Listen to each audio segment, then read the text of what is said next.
اهلا ابراهيم. اهلا وسهلا. اهلا وسهلا. اهلا يا ابراهيم. مرحبا. كيف احوالك؟ الحمد لله. كيف احوال المغرب؟ والله الحمد. ناشد. انت من وين من المغرب؟ من كازا البيضاء. من كازا الدار البيضاء. قديش عمرك اليوم؟ 28. 28؟ 28 سنة. ابراهيم، يعني بعتقد انه هالقصة رح تأثر فيكم. ابراهيم يتيم، توفت امه لما كان عمره 3 سنوات. بعد 3 سنوات اكتشفوا الاطباء انه في عنده مرض له علاقة بزواج القربة. امه وابوه كانوا قرايب اولاد عم. هذا المرض كان توقف النمو عند الطفل. بقى من ذلك الوقت ابراهيم لم ينمو بشكل طبيعي، وكانت تتقدم به السن ولكن حجمه لم ينمو، ولكن عقله نمى وعقله بفكر زي اي شاب بعمر 28. ابراهيم حاب يجي الى استوديو، طبعا من خلال مراسلتنا الموجوده في المغرب اللي هي عم تبحث عن قصص. حاب يجي حتى يقدم شكر الى ناس احاطوه بالرعايه، بالعاطفه، بالمحبه، ساعدوه بكل مسار حياته، بكل احواله الجسديه والشخصيه والنفسيه والروحيه. اعتبروه فرد من افراد العائله على مدى 28 سنه. جاي يقدم لهم شكر علني. صح يا ابراهيم؟ نعم. شكر لبيت عمك وابن عمك ربيع. نحن بعتنا له دعوة كتاب إلى ربيع حتى يجي إلى استوديو. طبعا ربيع مش عارف إنك أنت هون، ولا هو عارف إنه راح يجي حتى أنت تتشكره.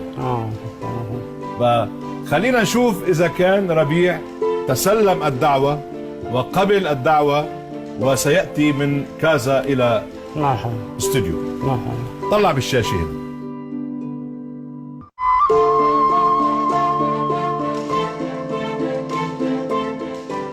السلام عليكم استاذ جورج. احنا مره اخرى بمدينه الدار البيضاء، والان غنمشيو باش غنقلبوا على البيت ديال ربيع مصدق باش نعطيوه الدعوه ديالو. يلا معايا نشوفوا واش كاين.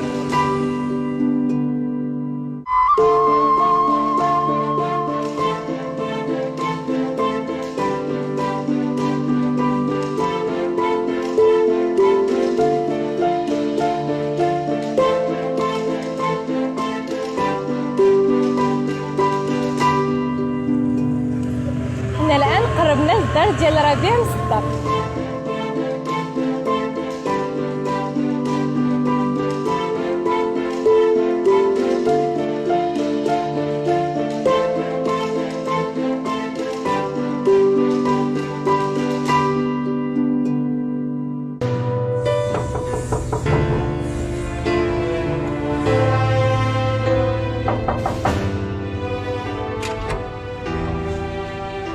السلام عليكم يا سيدي. السي ربيع مصدق هذا. العمر ديالك 26 سنه. والاب ديالك السي مصطفى مصدق. السي ربيع، حنا عندنا لك واحد الدعوه من عند الاستاذ جورج قرداحي. شنو الدعوه؟ من دعوه باش تحضر معاه في البرنامج ديالو. واش قابل الدعوه ديالو يعطى؟ مرحبا ان شاء الله يا سيدي. الله يعاون.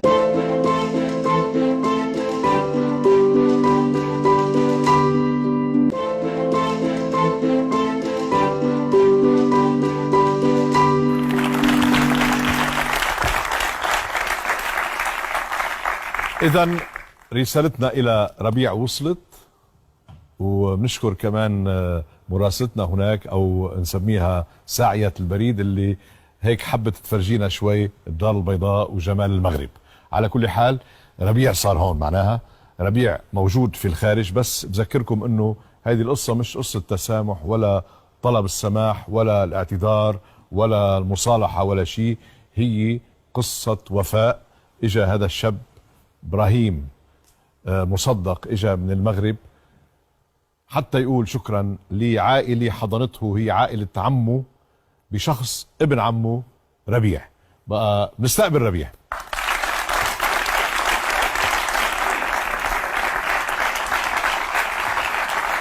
هلا بربيع. ازيك ربيع؟ تفضل تفضل تفضل. كيف اخبارك ربيع؟ عمرك الحمد لله بخير الحمد لله. مالك خايف؟ لا ما خايفش. لا في مباحث هنا ولا في شرطة ولا في أمن، في مثل ما شايف الجمهور الحلو نحن وانت. الحمد لله. ايه اخبار المغرب؟ عمرك الحمد لله بخير. كيف الطقس عندكم حاليا؟ شوية حر؟ بدأ الحر؟ حر شوية. شوية؟ شوية. متزوج؟ لا بعد شو بتشتغل؟ أنا ما بشتغلش. ما بتشتغل؟ شو بتعمل طيب؟ ولا شيء؟ في البيت؟ في البيت قابل واحد الأخ ديالي. عندك أخ تاني؟ شو بتعمل بالبيت وشو اهتماماتك؟ هيك بتقعد بالبيت؟ اهتماماتي بالأخ ديالي ووالدين ديالي صار. نعم. هو اهتماماتي مقابل واحد الأخ ديالي. علي صوتك شوي لأنه مش عم قابل بسمع. واحد الأخ ديالي نعم. مريض مقعد. أخ هو؟ أخ. نعم. قابل واحد الأخ ديالي نعم. مقعد وخص لي يساعد. تهتم فيه أنت دائما؟ دائما بجنب. بجنبه. الله يبارك فيك.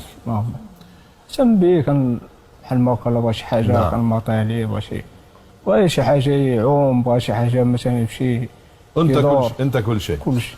نمشي ندورو نمشي بحال ما كن وسوق قلق شويه. درست دخلت المدرسة؟ دخلت المدرسة. شو درست؟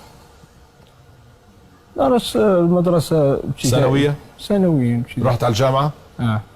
دخلت الجامعة؟ لا الجامعة ما دخلت الجامعة. عندك أصدقاء تخرج بتروح بتجي؟ لا ما في. كرس وقتك لهذا الأخ المقعد. المقعد شو اسمه؟ اسمه إبراهيم. إبراهيم. أنت عارف ليش جاي على الاستوديو؟ جاي قال لي كاين واحد المسابقة ديال برامج مسابقات. وجاي ان شاء الله نشارك في المسابقة ان شاء الله وناوي نأدي. تركت إبراهيم؟ خليته مين معه؟ خليته في البيت. في حد يهتم فيه؟ ايه كاين اخويا اللي اصغر مني وصيته كيفاش يهتم بيه وكيفاش حتى نعم. وجيت لهذه المسابقة كنتمنى من الله يعني اللي قالوا لك انه في مسابقات مش عارف ليه قالوا لك. قالوا لي كاين واحد المسابقة ديال برامج. قالوا لي هنا في مصر بس خلاص خلصت هاي المسابقة. وقفناها. يعني يا ريت اشتركت معنا بالمسابقة وكنت ربحت شوي. بس شو بدنا نعمل؟ هلا انت موجود هون لسبب اهم من المسابقة. والحقيقة مش انا دعيتك، في شخص هو دعاك، حب يدعيك لانك تستاهل. بس قبل ما اقول لك مين الشخص، شاكك بحدا انت؟ لا مش شاكك بحدا. طب خلينا نشوف سوا مين هو الشخص اللي دعاك. طلع بالشاشة.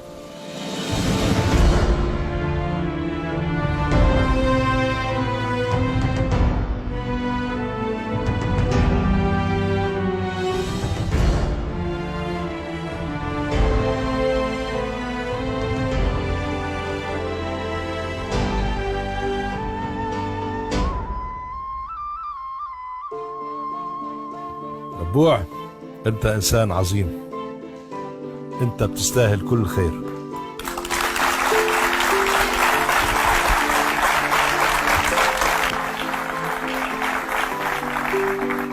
وانت يا ربيع، انت واللي حواليك وابوك كمان الله راح بيجازيكم خير. ابراهيم بعت لك جواب شكر، يعني قال لصديقتنا أسماء هي اللي دونت الرسالة اللي حب يعبر فيها عن عواطفه تجاهك تجاه كل العائلة، وكلفوني أنا أقرأ لك إياها. أنا ما جيتش أطلب الشكر ديالو، أنا جيت لأساس مسابقة. لا أنت مش طالب، هو طالب. أنت مش طالب، هو اللي جاي يتشكرك، مش قادر يعبر لك بطريقة مختلفة. حب أنه من خلال هذا البرنامج أن يعبر لك عن عرفانه بالجميل. إن شاء الله. راح بقرأ لك الرسالة، راح بوقف إلى جانب إبراهيم. أنت خليك انت خليك هنا وانا بقراها من جانب ابراهيم. ابراهيم هيدي رسالتك. تسمح لي اقراها لربيع؟ مرحبا. بقول لك ابن عمي العزيز بل اخي الحبيب ربيع، كثيرا ما توقفت امام عباره شهيره هي رب اخ لم تلده لك امك، مدركا انها عباره حقيقيه وصادقه. فانت لست باخي لكنك اكثر من اخي. صحيح نحن اقارب وانت ابن عمي، لكنني لم اعرف او اقرا او اسمع عن ابن عم فعل معي ما فعلته انت وما فعله عمي العزيز وعائلتك التي هي عائلتي. ومن خلالك اوجه شكري وعرفاني لعمي ولجميع افراد العائله. شو اسمه عمك؟ مصطفى. اخي ربيع اسمه مصطفى. اخي ربيع، كنتم يدي، عم بيقول، التي آكل بها وقدمي التي أتحرك بها وعيني التي ترى الدنيا جميلة لأنكم معي فيها.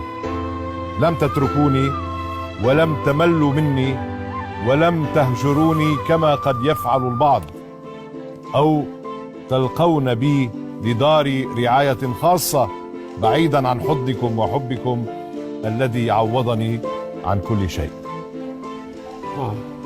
كنتم ولا زلتم ابتسامتي الخالصة، وحين كنت أبكي كنتم أول من يمسح دموعي، حتى تذكروني أن الله عز وجل موجود وأنه أرسلكم لي لأظل حيا معتزا بنفسي وعاشقا لكم وحامدا إياه على فضله الكبير. برافو عليك. يا ربيع، صحيح أن هذا البرنامج اسمه المسامح كريم، وصحيح أنه لإصلاح ذات البين، لكنني اليوم آتي لأقول لكم أمام الكاميرات وأمام الدنيا كلها شكرا لكم يا أخوتي ويا عائلتي. جزاكم الله خيرا على ما فعلتموه بي معي، وأسكنكم الله جنة الخلد جزاء رعايتكم لي. إبراهيم، نعم. حلو الكلام. الحمد لله. بعرف انه اسماء ساعدتك على الكتابة، نعم، بس معبر جدا. الحمد لله. وانا بتشكرك لانك جيت وتكبدت عناء السفر. شرفت الى استوديو هون حتى تتشكر ابن عمك وعمك وكل العائلة والأسرة اللي حملوك وحضنوك منذ أن كنت يتيم. الله يبارك فيك. رح نفتح الستار. افتحوا الستار.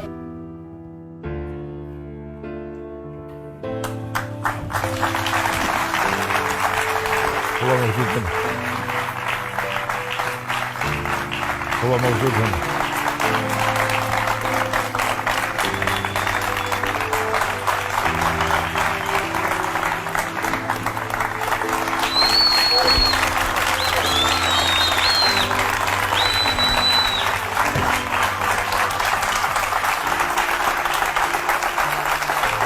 الله يجازيكم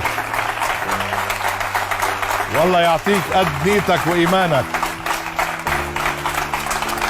إبراهيم، نعم العائلة. الله يبارك فيكم. الله يبارك فيكم. ولا بترجع مع ربيع على المغرب. الله يوفقكم إن شاء الله. يعني فعلا قلت لكم حتكون مؤثرة. جمهورنا عم يبكي. يلا على كل حال بالتوفيق ربيع. فيك تاخذوا وترجعوا سوا والله يبارك فيكم. الله يبارك فيك.